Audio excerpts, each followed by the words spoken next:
do Brasil para participarem, trazerem as suas contribuições, e então estou muito feliz. Bom, o meu trabalho vai falar sobre o desenho história do Walter Trinca no primeiro atendimento em grupo.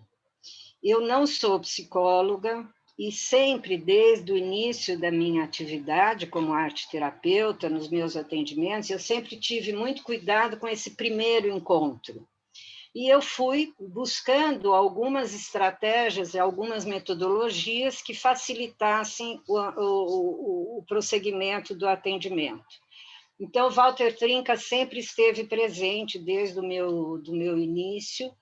Eu acho que é uma metodologia que facilita muito esse contato. Obviamente, não é feito no primeiro dia, né? Existe uma outra forma de abordagem e apresentações.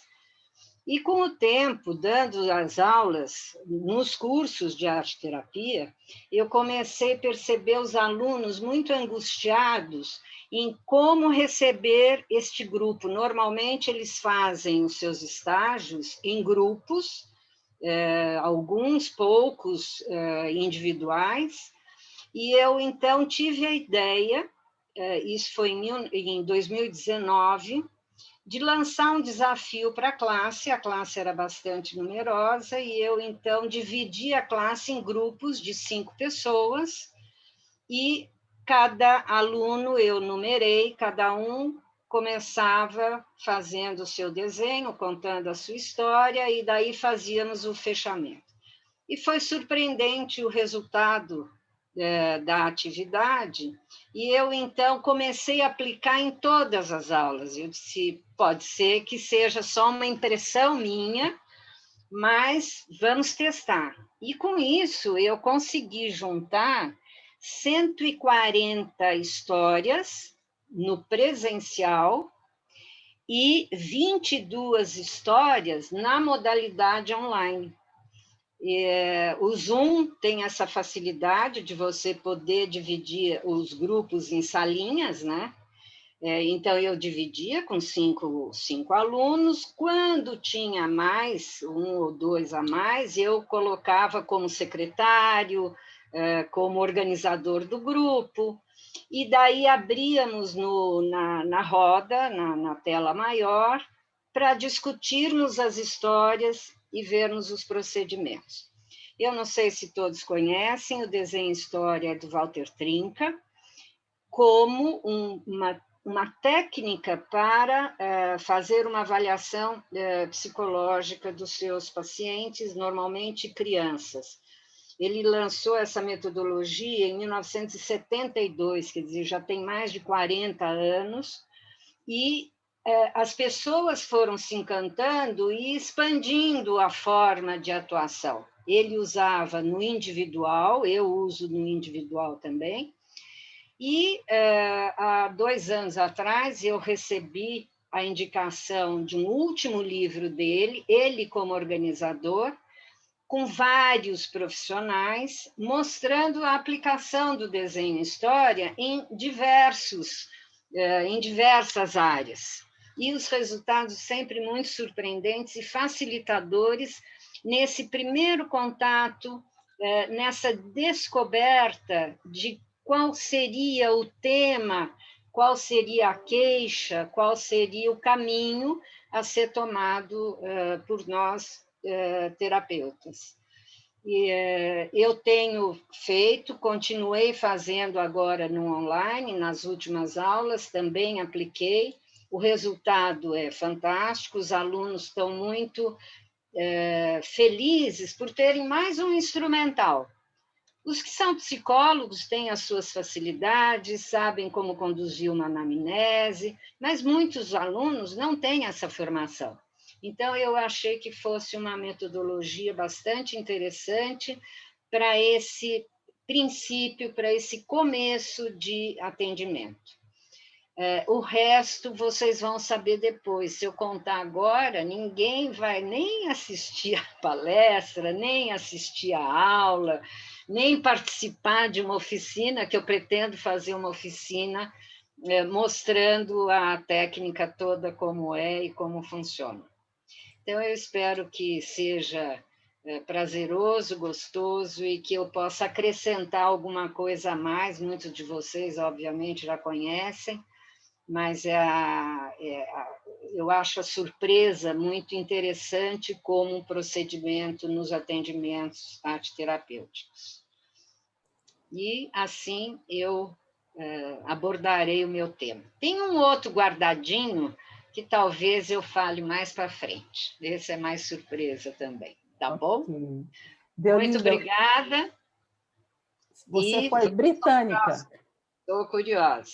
Você foi britânica. Foi assim, foram 5 minutos. Virginiana, não consigo sair dessa. Fantástico. Muito Tá, muito obrigada. obrigada, Denise. Então, agora a gente vai passar a palavra para a Glícia Manso. Ela é graduada em Estudos Sociais, graduada em Artes Plásticas, pós-graduada em Saúde Pública, é arte-terapeuta, mestre em Educação com ênfase em Linguagem Visual. Glícia é do Espírito Santo. Eu cometi um deslize, esqueci de falar que Deolinda é de São Paulo, não é mesmo? Isso. E Glícia é do Espírito Santo.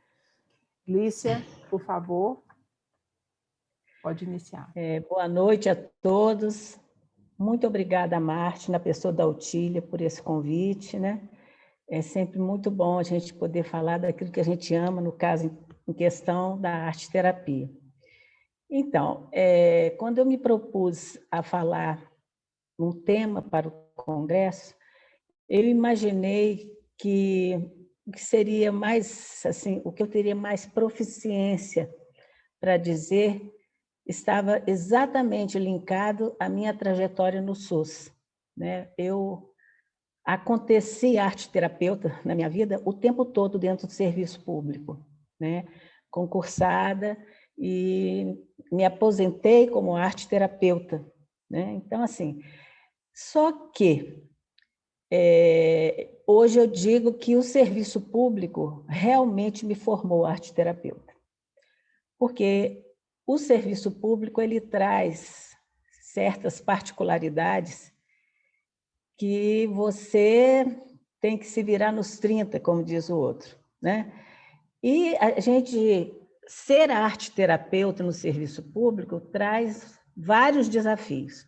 Um deles é porque você não é artista plástica, digamos assim, você não está ali para fazer papel de artista plástica nem de artesã, e muito menos de geração de renda. Então, qual será o seu papel dentro do serviço público? Sendo que são muitos protocolos, desde a sala de espera até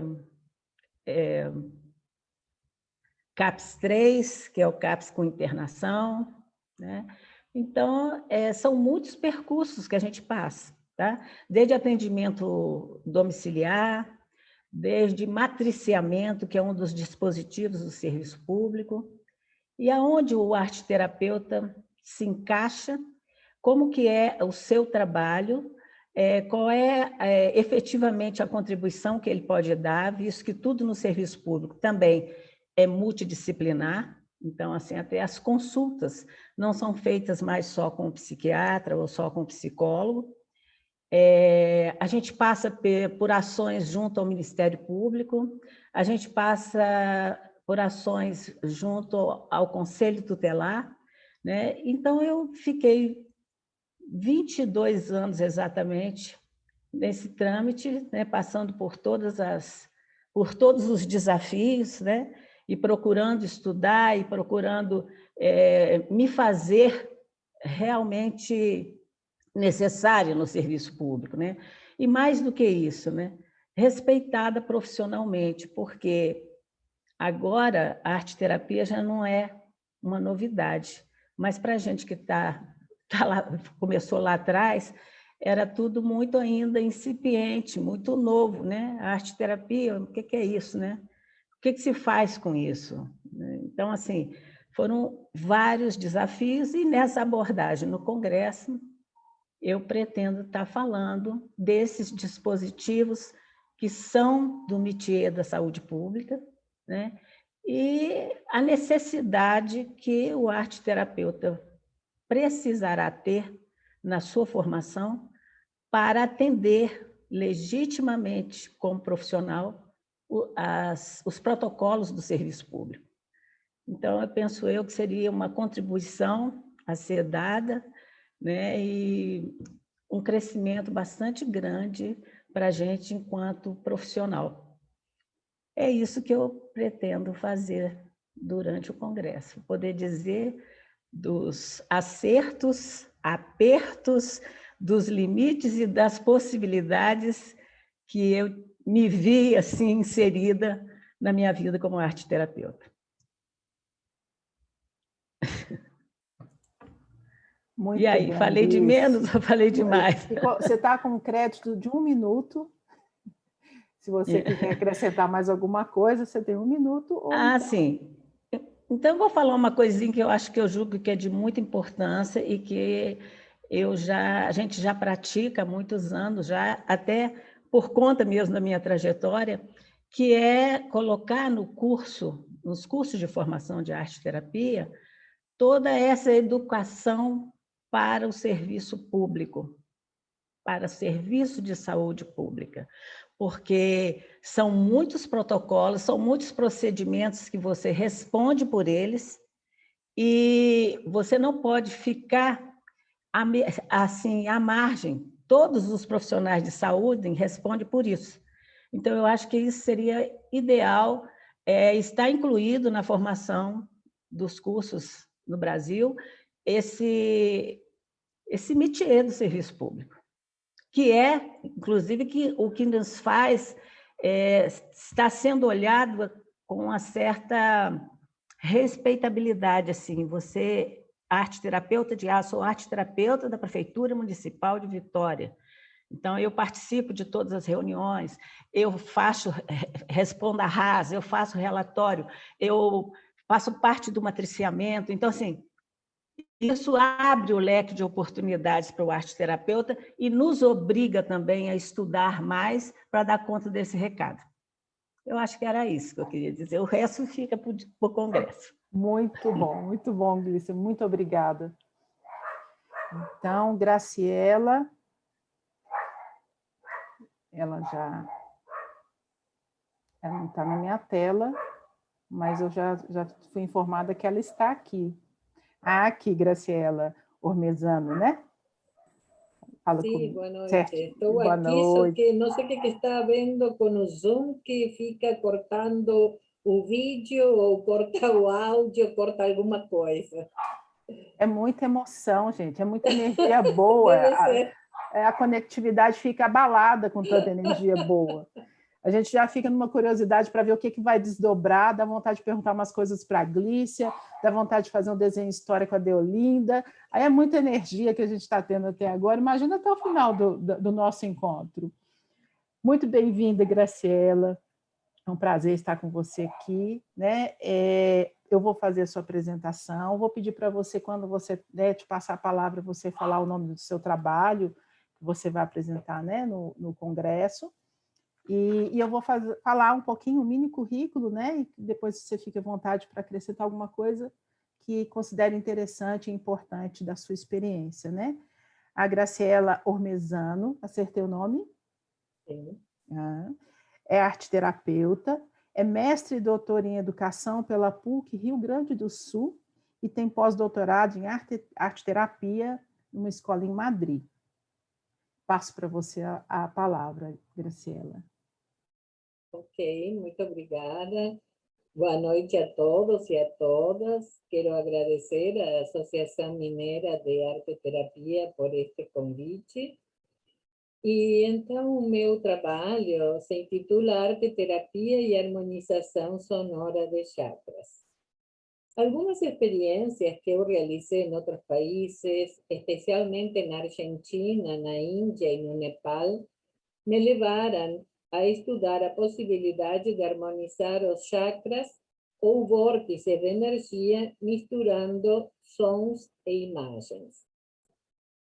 Estou estudando há bastante tempo a importância do som, especialmente da voz, mas também de instrumentos nativos, juntamente com a visualização, com o poder da imaginação a partir da criação de imagens visuais que nós traduzimos em imagens materializadas, né, visualmente também, dentro da nossa área de arte-terapia.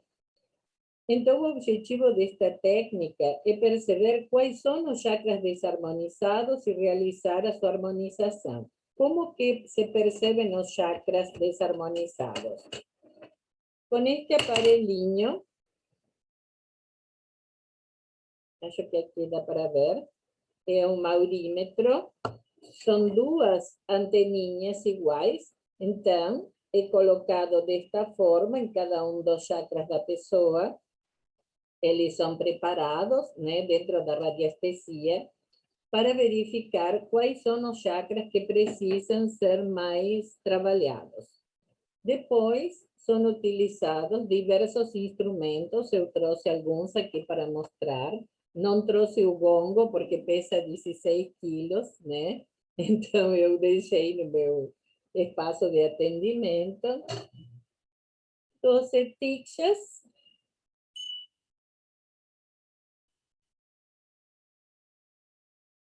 É um instrumento que se usa muito dentro do budismo, especialmente para iniciar qualquer tipo de ritual.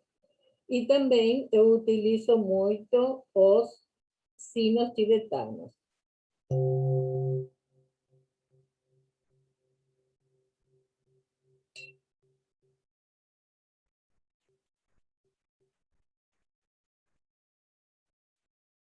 Estes instrumentos são feitos de forma artesanal. Dentro do sino existem 7 metais, né? Mas eu não sou musicoterapeuta, né? Sou arteterapeuta. Então, a ideia é que a pessoa que vai participar da oficina possa inicialmente fazer um autorretrato do seu corpo. Existem múltiplos chakras dentro do nosso corpo, mas nós vamos trabalhar especificamente os 7 principais, o que se encontra no chakra básico, o esplênico, o plexo solar, o cardíaco, o da garganta, o frontal e o que está no topo da cabeça, né? Então, cada um desses chakras vai ser harmonizado através do canto de diversos mantras. Cada um desses chakras tem um mantra específico e também com a utilização dos instrumentos.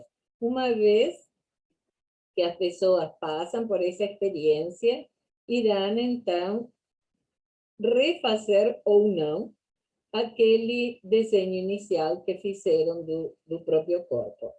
Então, são 2 desenhos, um antes e outro depois de ter passado por este método de harmonização sonora.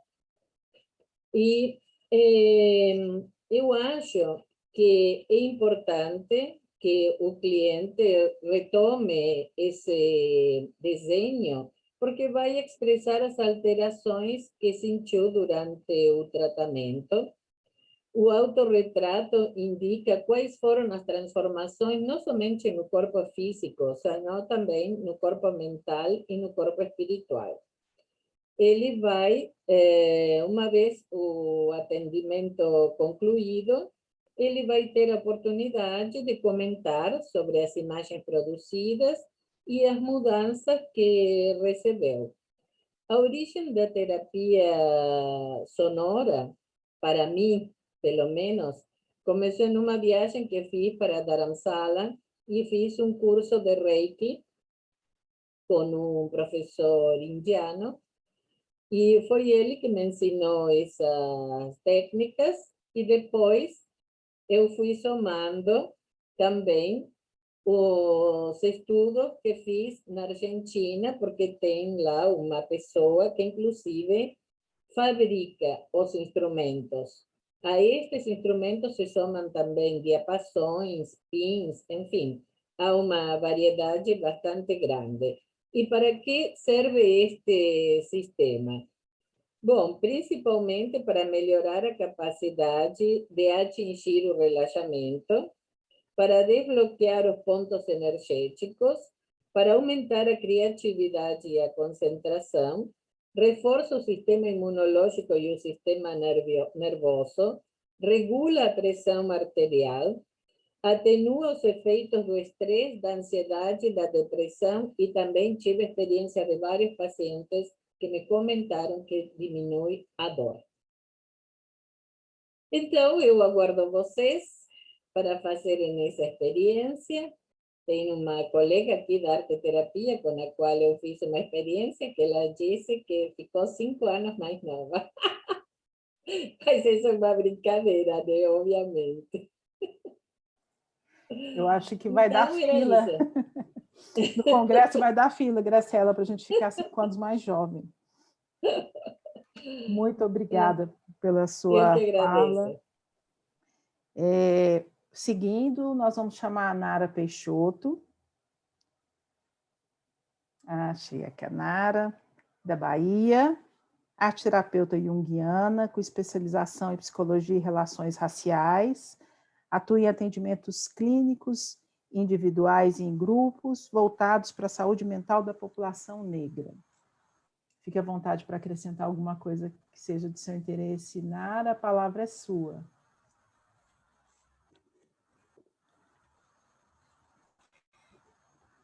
Boa noite.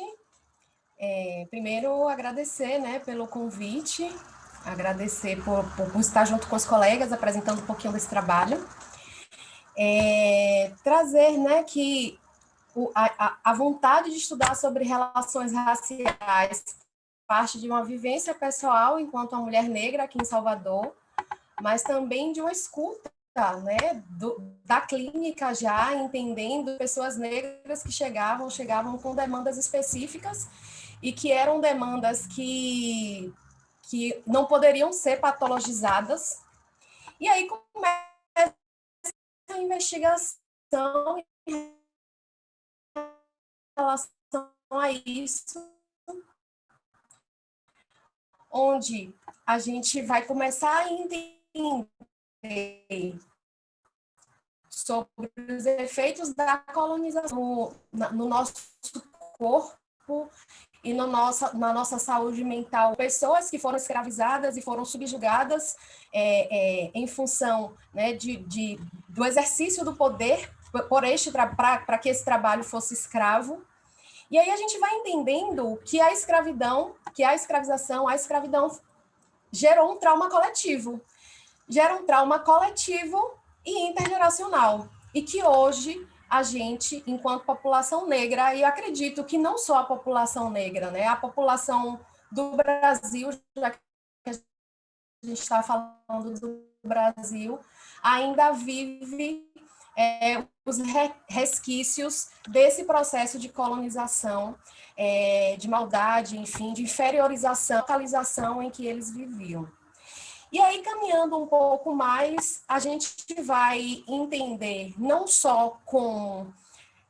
a gente vai estudar para entender não só como esse trauma ainda está no nosso corpo e na nossa mente hoje, mas a gente vai entender também como é que o racismo, dos dias atuais, o racismo explícito ou o racismo velado impacta no nosso vir a ser, né? Impacta tanto na nossa...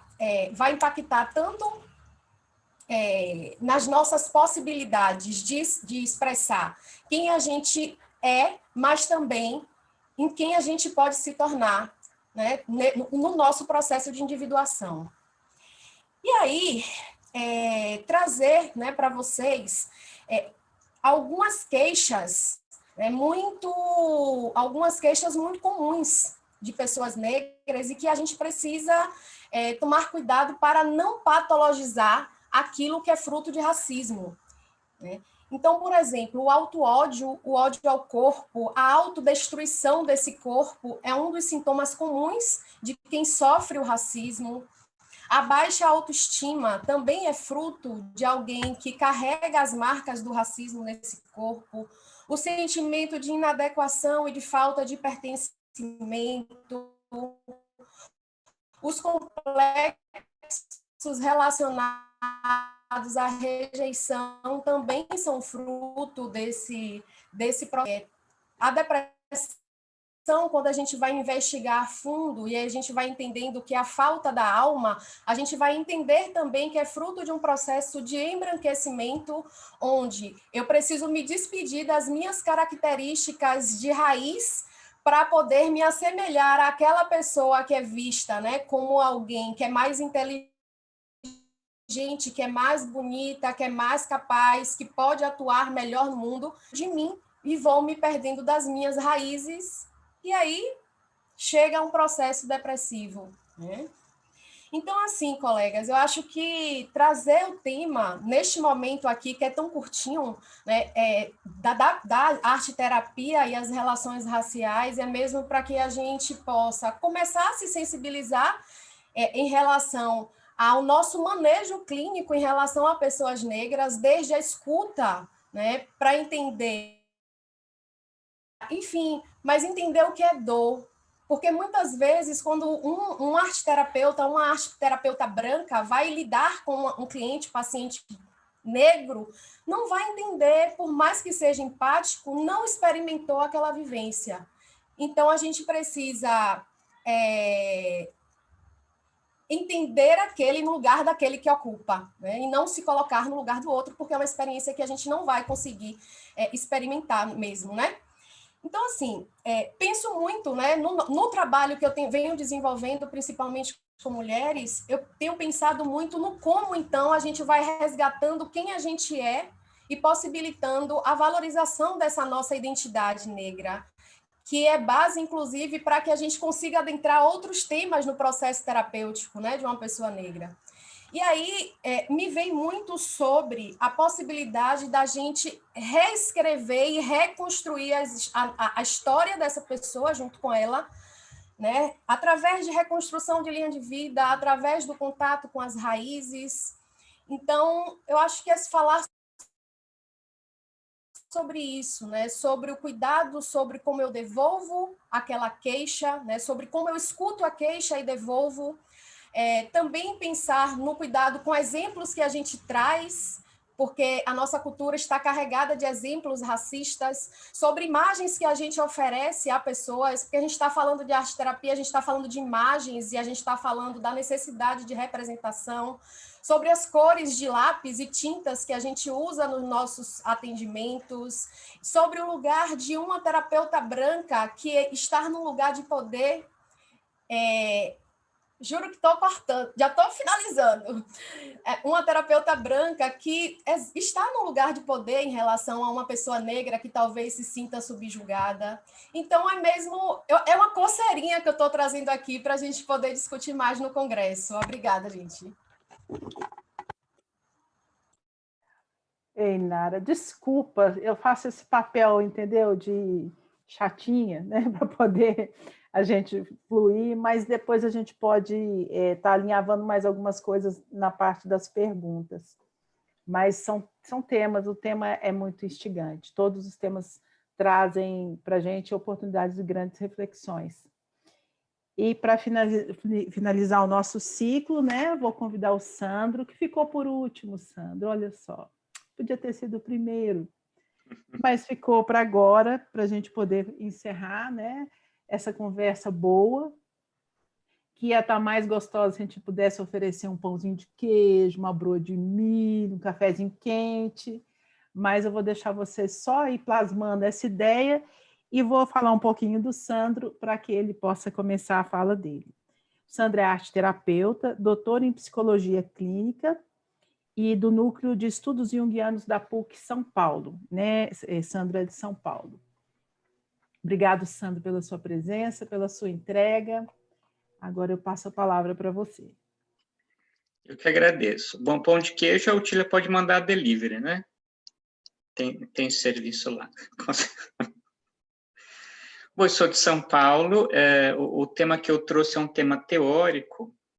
É um tema que, quando eu escrevi para o Congresso, ele era uma ideia que me veio à cabeça.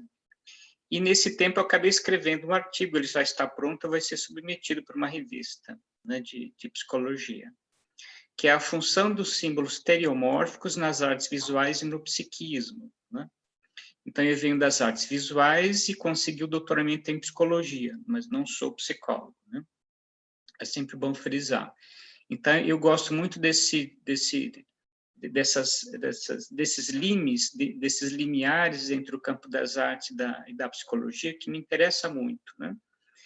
E o tema, na verdade, apareceu... Quem quiser pode acompanhar meu Instagram. Eu gosto muito de fazer pesquisa visual daquilo que a cidade apresenta. A cidade de São Paulo é uma cidade muito interessante, né? Caótica em vários aspectos, mas é uma cidade muito aprazível, né? E muito boa de se conhecer. Então, quem mora lá, ou quem passa, e tem um olhar assim, um pouquinho mais assim, parcimonioso, né? Consegue chegar a tantas coisas bacanas, e a partir daí a gente consegue compreender também o psiquismo da cidade, né? Então, um pouco desse trabalho que está lá no Instagram fala um pouco sobre isso, que eu também pretendo escrever, que é através dos grafites, né? E esse trabalho, ele aparece a partir de um grafite que ainda tem na Avenida São João, aqui no centro de São Paulo, né, o centro histórico, e é um grafite de um artista chamado Guile, e ele fez grandes grafites coloridos com homens de terno, mas com cabeças de animais, né? Esses são símbolos estereomórficos, né? E eu penso, por que na contemporaneidade, né? São grafites do ano passado, 2020. Você tem um grafiteiro que é super novinho, né? Com uma cabeça jovial. Por que ele vai se interessar por símbolos estereomórficos que são trabalhados há mais de 40 mil anos atrás? Entende? Isso, dentro da psicologia analítica, tem um grande valor, porque isso só pode ser uma teimosia desses símbolos que se manifestam de tempos em tempos, estão carregados de mensagens que as pessoas vão captando, né? Então, um pouco desse artigo teórico é justificar a função desses símbolos na contemporaneidade, mas passando também por vários momentos históricos onde é possível, né, apreciar o aparecimento desses símbolos. Sempre que eu falo de estereomórfico, refere-se a animal, né? Então, qual que é a função do animal? Jung diz, por exemplo, que quando as pessoas sonham com animais, lá equivale a dizer o quanto que esse animal é domesticado ou quanto que ele é primitivo. Então, supostamente, se eu sonho com um dinossauro, eu diria, é um conteúdo muito primitivo, muito longínquo. Se eu sonho com um cachorro, com um gato, é um conteúdo que está quase no limiar da consciência. Então, ele faz lá uma gradação muito interessante, né? Da função do símbolo estereomórfico dentro do campo onírico, né? Do quanto que esse conteúdo ou está muito longe ou está próximo já da consciência. Então, também passa um pouquinho por aí, né? Então, estudar o símbolo estereomórfico que partiu, né, dessa visita às cidades, enfim, às ruas de São Paulo, que eu gosto de fazer isso, pesquiso muito a visualidade, né? Identificar um grafiteiro que traz essa relação, né? Pense lá na esfinge egípcia, né? Que é um corpo, então, ali você já tem, você tem o Ganesha, você tem muitos momentos lá, você tem Anubis, enfim. Então, são símbolos que eles permanecem. Por que eles permanecem? Porque tem valor. É como se a gente dissesse assim, ali tem coisa, né? Como numa geração é quase impossível esgotar toda a dimensão simbólica, até porque nós também produzimos símbolos, né? Você precisa, de fato, de uma dilatação do tempo, né? Para que esse símbolo vá aos pouquinhos se manifestando e colocando um pouco da função que ele tem, que é muito de uma função de gerar, né? E gerar sempre tem esse aspecto mais produtivo, mais saudável, né? Até o Jung fala muito da autorregulação psíquica. Então, por que que nós, na contemporaneidade, eu vejo isso especialmente em casais muito novinhos, eles deliberadamente optam por não ter filhos, eles adotam animais.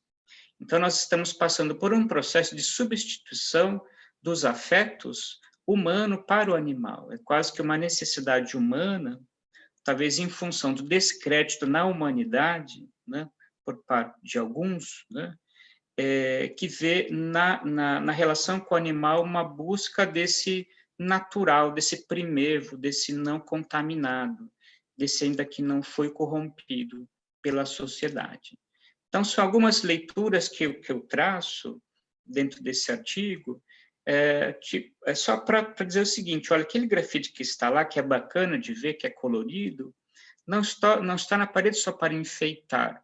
Atrás tem um discurso tão profundo, que, de fato, nós precisamos parar, observar, né, entender qual que é a função disso na contemporaneidade, mas, para fazer isso, você tem que fazer um resgate de tudo que já foi, né, colocado desde a nossa geração, quando nós aparecemos como humanos, para tentar entender a função do símbolo que se preserva ao longo do tempo. Para vocês terem uma ideia, um dos primeiros artefatos, né, que se tem registro, que é uma escultura em madeira, fica na região da Alemanha, né? É um artefato esculpido, né, por alguém daquela época, 40 mil anos atrás, que é um corpo de homem e uma cabeça de leão, que é o homem aurigaciano. Olha que interessante. Então, há 40 mil anos atrás, nós já tínhamos um pouco dessa mescla, né, entre a relação humana e o animal. Entre os Yanomami, por exemplo, caçar um animal, a anta, por exemplo, é o animal mais difícil de caçar. O Yanomami que caça a anta, ele sobe um status social dentro daquele grupo, em função da dificuldade do valor que tem. Então, ele acaba incorporando o espírito daquele animal, e ele acaba sendo valorizado exatamente por aquilo. Então, cada animal tem uma qualidade, né? É feroz, é rápido, é ágil, ele pula muito forte, pula muito alto. Então, ele acaba incorporando essas qualidades que nós, mais urbanos, vamos nos esquecendo. Mas o grafiteiro está lá para nos mostrar, olha, está aqui, está vivo, vamos prestar atenção. Tem um pouquinho desse convite aí, desse trabalho, que também vai ser publicado em breve, tá bom? É isso. Muito obrigada, Sandro. Gente, olha, eu já alinhei meus chakras aos sons da Graciela, que eu achei fantástico. Já visitei o meu passado como sanitarista, quando a Glícia trouxe a experiência, a proposta para o SUS. Já fiquei imaginando a minha história, né, meu desenho História com a Deolinda, e fui nas minhas raízes com Nara.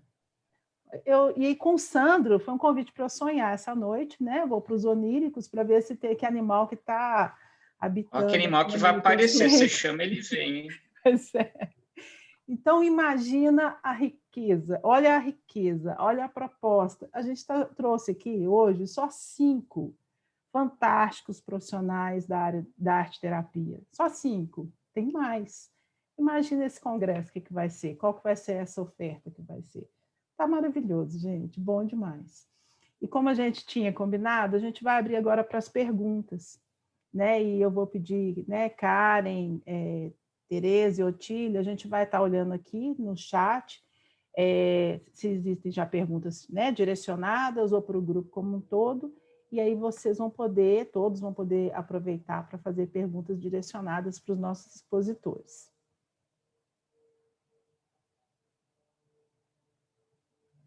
Aproveita, gente. Eu estou querendo lá no Rio Grande do Sul alinhar o chakra, mas eu acho que vou ter que ir no sonho, aos sons da Graciela. Então, já estou sonhando com isso já. Alguma pergunta, Karen?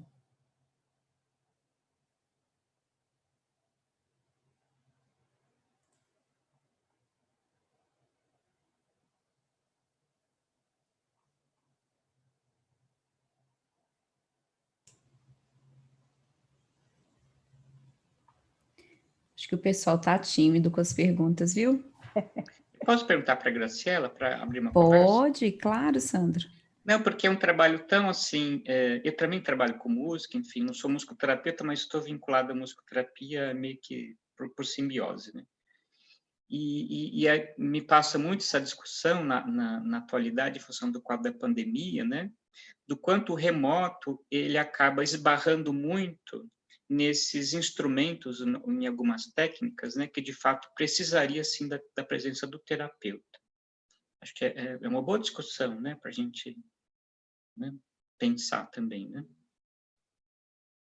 Até no Congresso, né, se tiver uma abertura para isso, seria tão importante, né? Que fica uma dica, né? Enfim. Olha, Sandro, eu tenho feito atendimentos remotos. Os instrumentos que eu utilizo não apresentam a dificuldade que apresenta quando nós colocamos um CD, por exemplo, num aparelho de som. Às vezes, dependendo, eu tenho a Vivo, né? Não querendo fazer propaganda, mas é o que funciona no interior do Rio Grande do Sul. Estou em Passo Fundo agora. E dependendo do tipo de empresa de comunicação que a outra pessoa tem, pode dar um pouco de delay. Mas isso não vai afetar o trabalho, até porque é fundamentalmente energético. Eu nunca pensei que isto poderia funcionar desta forma, te digo sinceramente. Mas eu tenho uma amiga que é da área de física, e ela trabalha muito com física quântica, e ela me disse, Graciela, mas é energia. Eu digo, mas como vou colocar os aparelhos no telefone? E ela, não, é energia. Então, ela foi a minha cobaia, e nós fizemos a experiência, e depois eu fiz com meu irmão. Claro que eu testei primeiro com a família, né? E com os amigos, antes de dar errado com um cliente. Mas é possível, sim, fazer a distância. Ah, tá bom. Legal.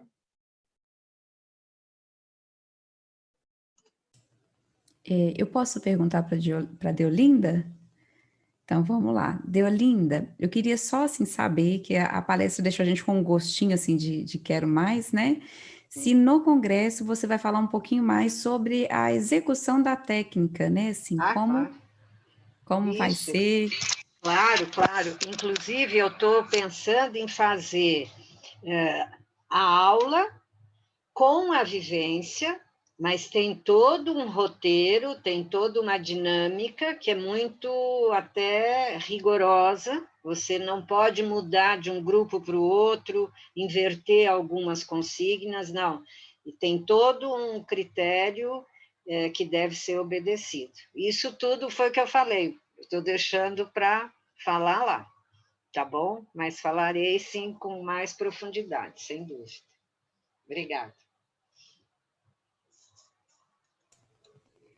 Obrigada, eu que agradeço, viu?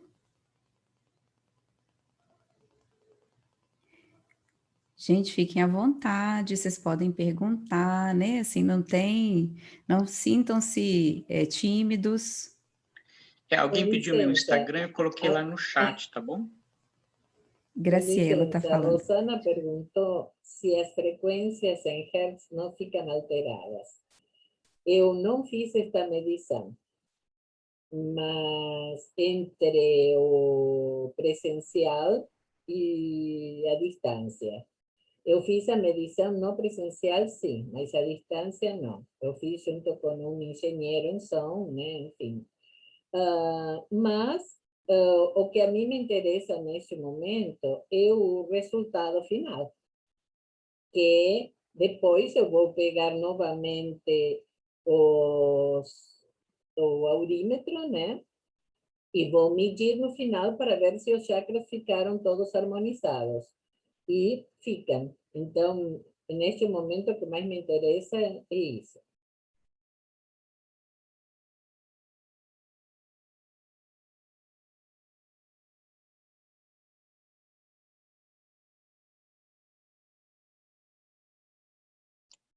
Alguém perguntou do texto. O texto ele está pronto, já está com as traduções.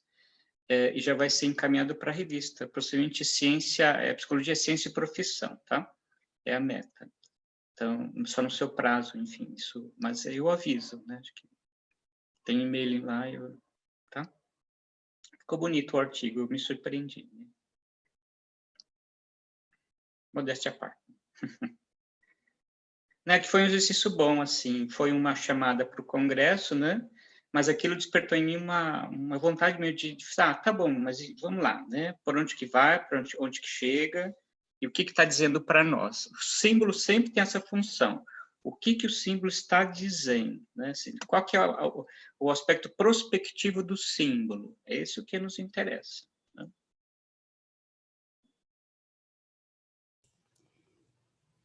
Nara, posso perguntar também? Né, você falou um pouco de uma discussão que eu acho que é muito importante, né, diz respeito a todos nós, e eu queria saber, assim, se você trabalha com mitologia africana, né, assim, no processo arte-terapêutico, como é que você insere isso? Então, essa busca vem primeiro do entendimento sobre o que essa pessoa que eu estou atendendo já tem como referências, né? Primeiro, parte dela, a partir das memórias de infância, a partir da memória familiar, porque a gente sabe que quando já está em si, né, acessar esse afeto por esse meio facilita. Mas eu uso também, né, depois dessa pesquisa que a gente vai fazendo, e aí eu peço para fazer por exemplo, uma trilha sonora, e aí a gente vai buscando. Eu tenho utilizado muito a mitologia africana, né, os contos dos orixás ajudam muito, né, e não é num lugar de religiosidade, claro, é num lugar de arquétipo, e é sempre muito bem aceito, e a gente consegue acessar lugares diferentes do que se a gente acessasse a mitologia grega, por exemplo, que está na nossa cultura, mas é mais distante, né?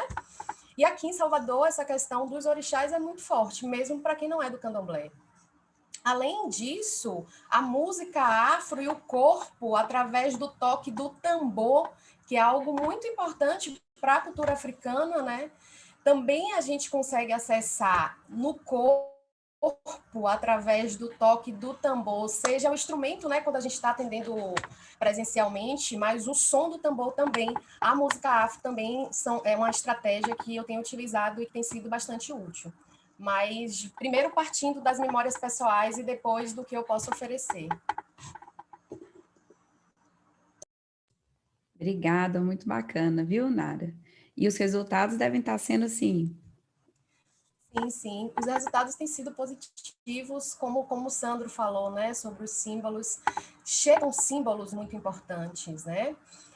Vou trazer um exemplo bem rapidinho de uma cliente que é uma cliente negra, que não é nem aqui de Salvador, é de lá do Rio de Janeiro, está num ambiente corporativo em que ela é a única negra, e aí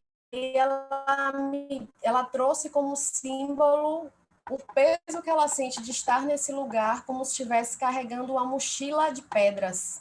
E aí ela traz esse cansaço, que não é só um cansaço do corpo físico do dia a dia, mas é um cansaço que a tensão de estar num lugar onde ela se sente vigiada, onde ela se sente avaliada o tempo inteiro, causa nesse corpo.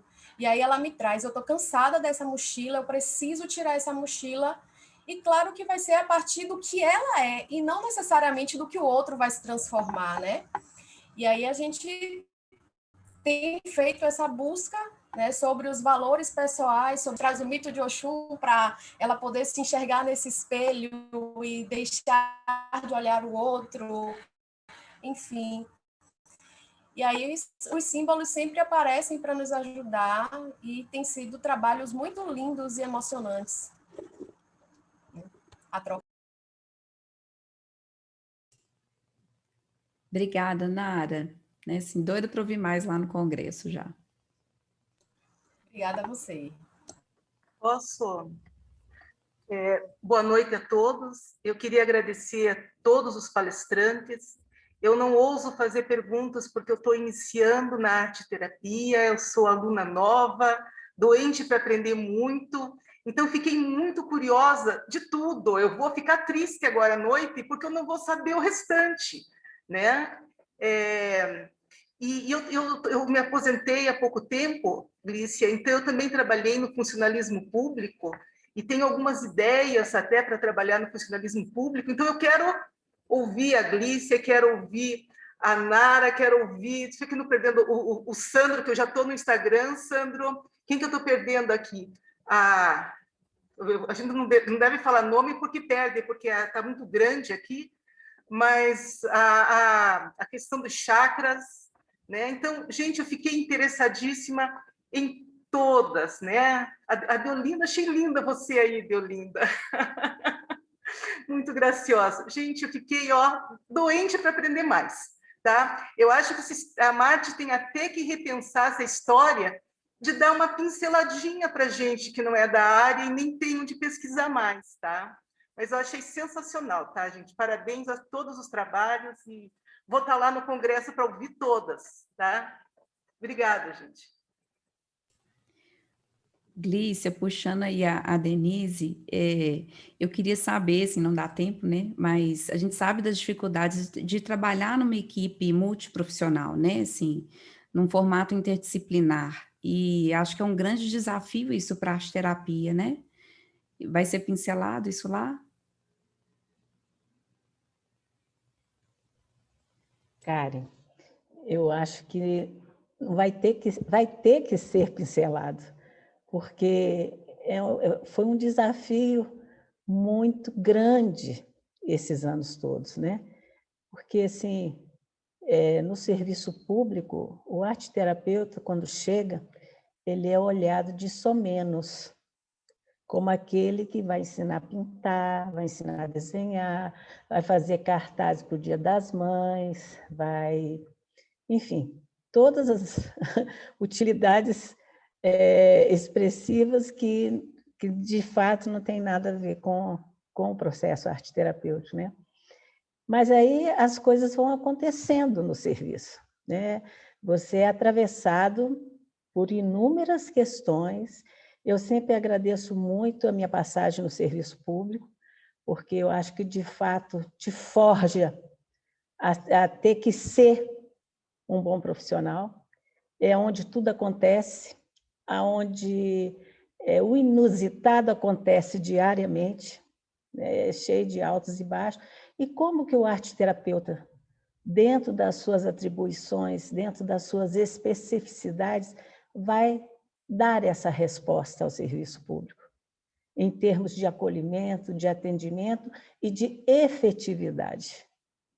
Porque o que faz com que a nossa prática seja respeitada é a maneira como a gente age profissionalmente. E esse profissionalmente tem que dar respostas. E muitas vezes a gente não sabe sequer direito aonde a gente vai alcançá-las. Mas a demanda que surge é uma coisa tão pungente que você simplesmente pula e depois pergunta se tem chão.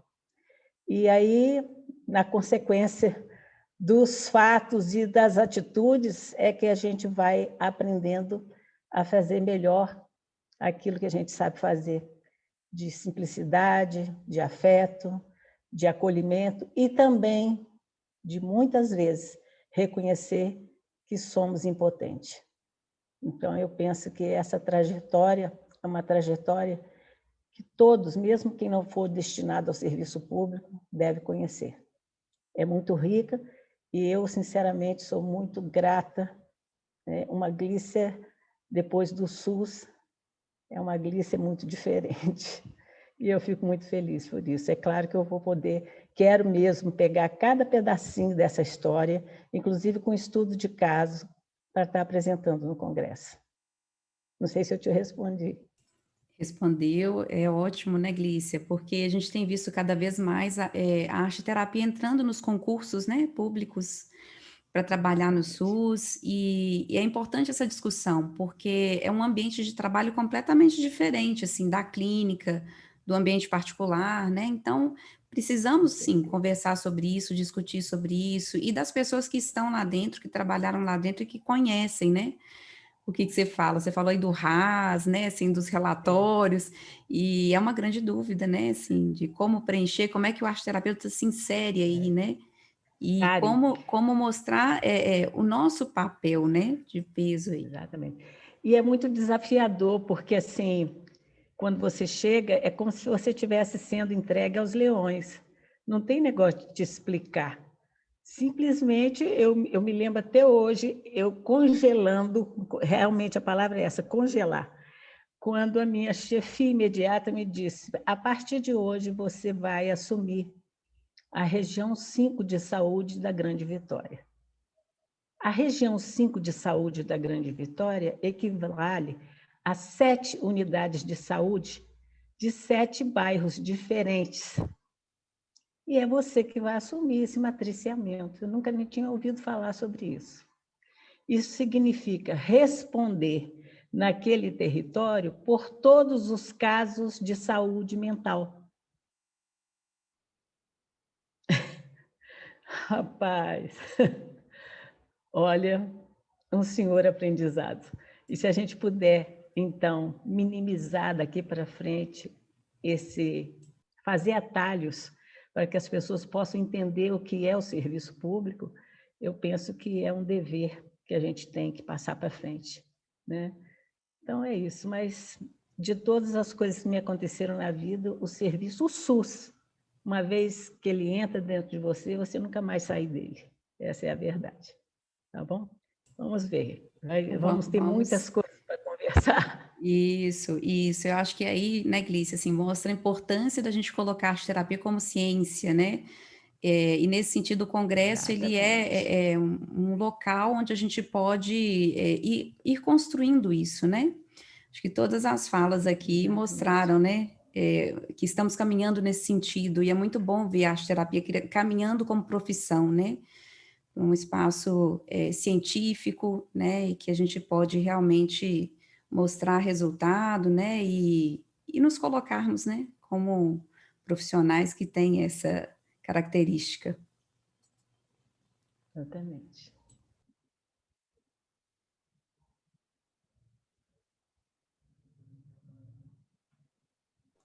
Tem uma pergunta aqui do Paulo Machado. Ele diz o seguinte: nessa linha da multidisciplinaridade e acrescentando a intersetorialidade, há alguma proposta de interlocução e atuação da arte-terapia na política de assistência social no âmbito das políticas públicas? Quem ele fez? Eu acho que essa pergunta, talvez, Glícia, Otília, convido a Otília para ajudar a responder, que estão...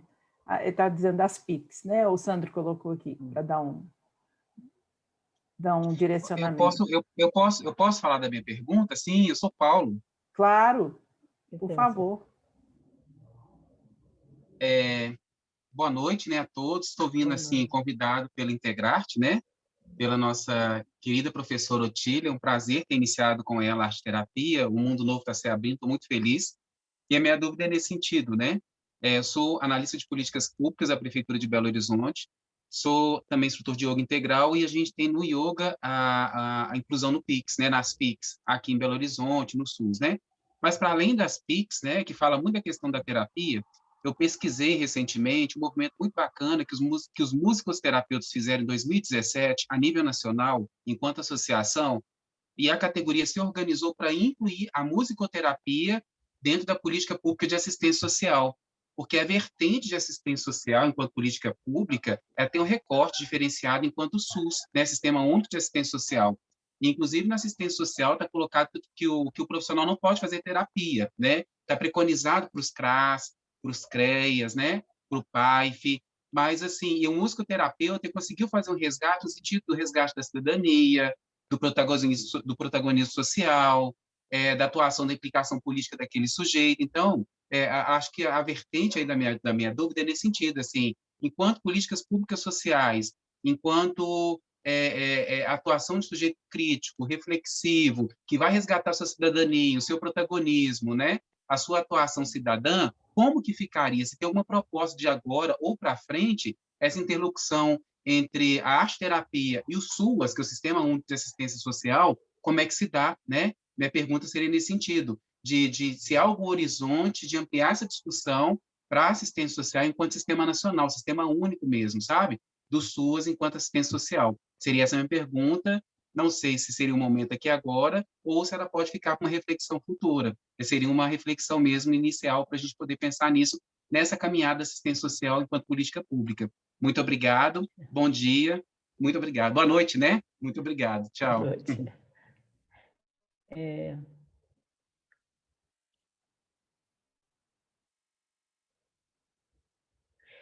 Eu posso falar uma coisa? Karen. Claro, Glícia. Pode falar, Glícia. Só para não deixar o Paulo assim, sem resposta. Já existem muitas iniciativas com o SUAS, né? Aqui mesmo no Espírito Santo, nós já fizemos vários movimentos que a gente já denominou intervenção urbana, que foi através do SUAS e foi muito bom. O que acontece, que eu acho que isso é uma das coisas que a gente também precisa se preocupar, é que o serviço público ainda está engatinhando no sentido das práticas integrativas, no sentido da arte-terapia também. Então, penso eu que a gente vai ter aí um longo caminho para dizer que veio, porque é complexo a máquina do governo, sabe? É complexo. Muitas vezes você tem a abertura de uma forma e às vezes não tem de outra, e esbarra em certos trâmites, é tudo muito burocrático também. Então, nós aqui optamos em ir diretamente para o povo, sabe? A voz do povo, a voz de Deus, e me deu certo.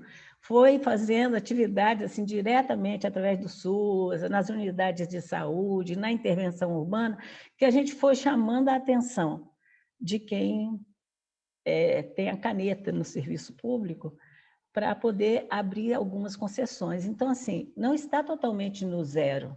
Não está. Eu sei porque eu também faço parte desse movimento das PICs aqui do Estado, né? Participei de vários fóruns, então estou desde o início junto nisso. Então, não está, digamos assim, na estaca zero, mas ainda se tem muito a ser feito.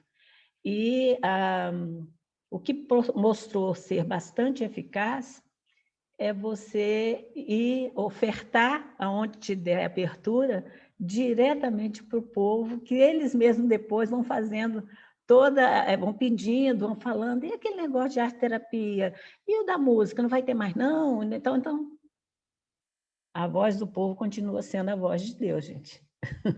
Não sei se eu te respondi, certamente não te respondi, mas você pode ficar tranquilo, Paulo. Já tem iniciativas aí muito poderosas sendo feitas.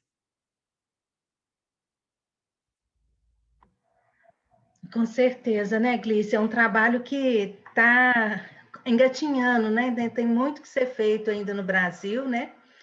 A arte-terapia hoje está a nível de pós-graduação, formação, né, Paulo? Então, assim, o assistente social, ele vai fazer um curso que o credencia para atuar na área da assistência social como arte-terapeuta, né? É uma pós-graduação, então ele vai ter todo um reconhecimento como assistente social, como você falou, né, para poder fazer a arte-terapia, para aplicar a arte-terapia, utilizar a terapia dentro da assistência social. Então, o caminho hoje é esse, né? Dentro das PICs, a arte-terapia está lá como uma das PICs, mas como uma disciplina que necessita dessa formação específica para a pessoa atuar como arte-terapeuta. Nós estamos lá com o processo de lei que está caminhando para a regulamentação da profissão. Então, isso vai ser muito importante também quando sair essa regulamentação, porque vai ajudar realmente ao profissional ter mais segurança no trabalho dele, né, em qualquer área que ele esteja, da assistência social, da psicologia, das artes, né, em várias áreas ele vai atuar e seguindo toda uma profissão, que hoje já está na classificação brasileira de ocupações como uma profissão, mas que vai ser regulamentada realmente como uma profissão assim que esse projeto de lei for realmente aprovado, passar pelas comissões, né? Já está lá na Câmara dos Deputados, então já está caminhando, e a gente acredita que com o esforço aí da UBAT, né, que é a União Brasileira das Associações de Arte-Terapia. Nós temos vários colegas aqui que são conselheiros da UBAT, né? Estão participando hoje conosco aqui, se quiserem até falar um pouquinho também sobre isso, mas esse é um grande passo, assim, da arte-terapia. E, independente de qual profissão, ela vai poder ser utilizada seguindo todos os parâmetros que está lá no projeto de lei, né? Então, vai ajudar muito, inclusive o assistente social, no trabalho dele, no dia a dia, em todos os âmbitos, né, da assistência social. É isso que eu Posso penso. dar uma contribuição, Otília? Claro, Sandra. O meu doutorado, ele teve como trabalho de campo adolescentes em SAICAS e casas lares, né? E foi um tempo de bastante dedicação, enfim, depois eu continuei o trabalho e acabei levando os meus alunos também, né? E isso foi gerando, assim, foi uma sementinha plantada, é sempre voluntário, enfim, mas aquilo vai criando uma rede, né? E aquilo vai fortalecendo, a gente nem sabe para onde que vai parar, na verdade. Disso, veio depois proposta já remunerada para mim, né, com dinheiro público, para intervenção de arte-terapia, mas com projeto mesmo, né? Na semana passada, eu recebi uma ligação de uma das gerentes de um dos SAICAS que eu fiz o trabalho, que eu fiz em vários, porque eles estão montando um tipo de um grupo, uma comissão de vários profissionais, e lembraram da arte-terapia, entende? Ah, porque você fez aquele trabalho, foi legal, lembrei de você, já é isso, né? É o que a Otília falou, que a Glícia falou, né? Entra, vai entrando devagarinho, né? Vai colocando o seu trabalho, faça um bom trabalho, né? Vai levando pessoas que se interessem pela causa, porque isso é sempre uma troca, todo mundo ganha com isso, né? E você vai plantando uma semente que vira uma árvore, né? Então, acho que é isso, né? É só uma contribuição do que é efetivo, né? Nesse campo social.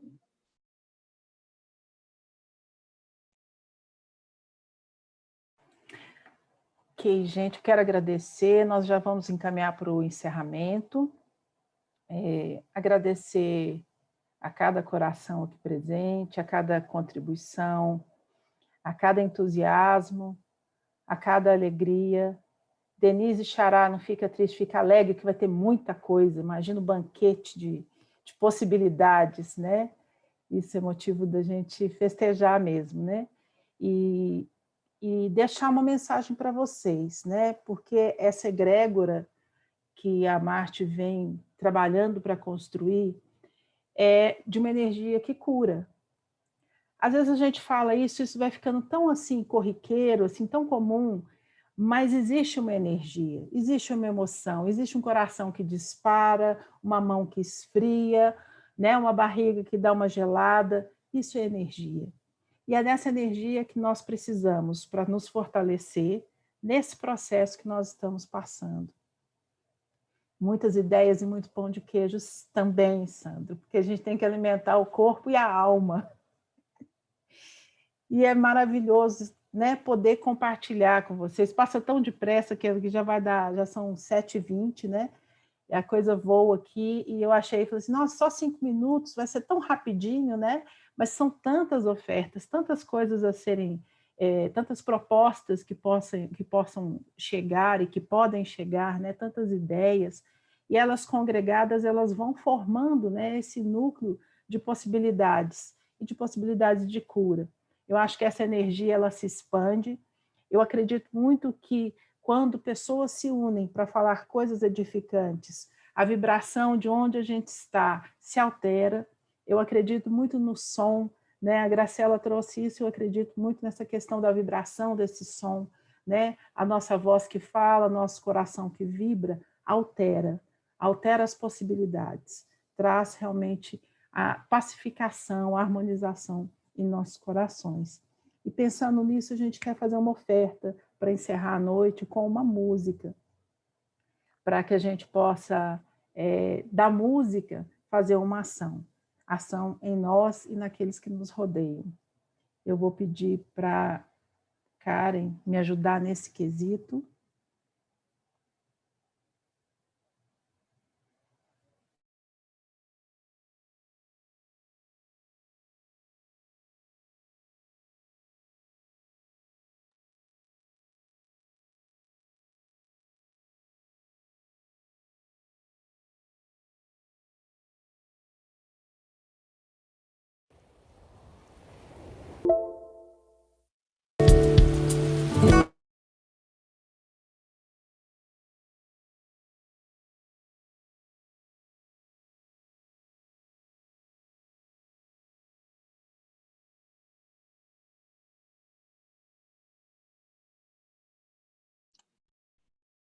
Aqui parou, Karen. Parou também aqui.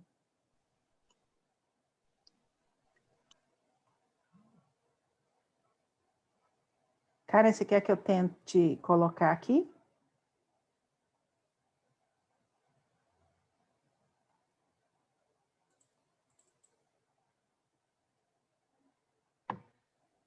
Ela parece que ela não está ouvindo, ela deve ter caído, né? A Eu conexão. estou achando que foi. É. Acho que ela caiu. Eu vou tentar colocar aqui, então.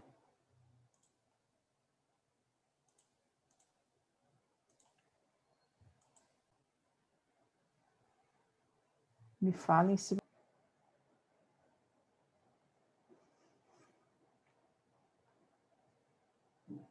Que possamos lavar nossos corpos nas águas salgadas, nem que seja no inconsciente. Praia agora não pode.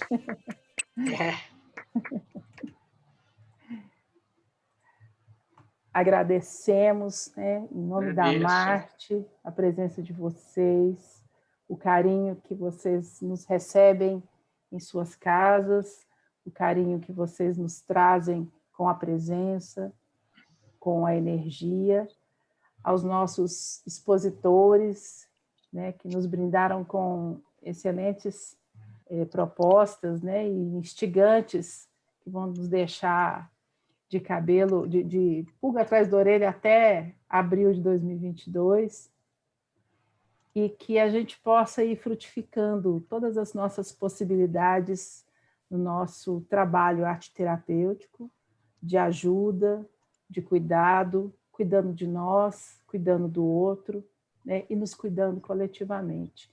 Muito obrigado por vocês estarem aqui e terem dedicado esse tempo para estar conosco.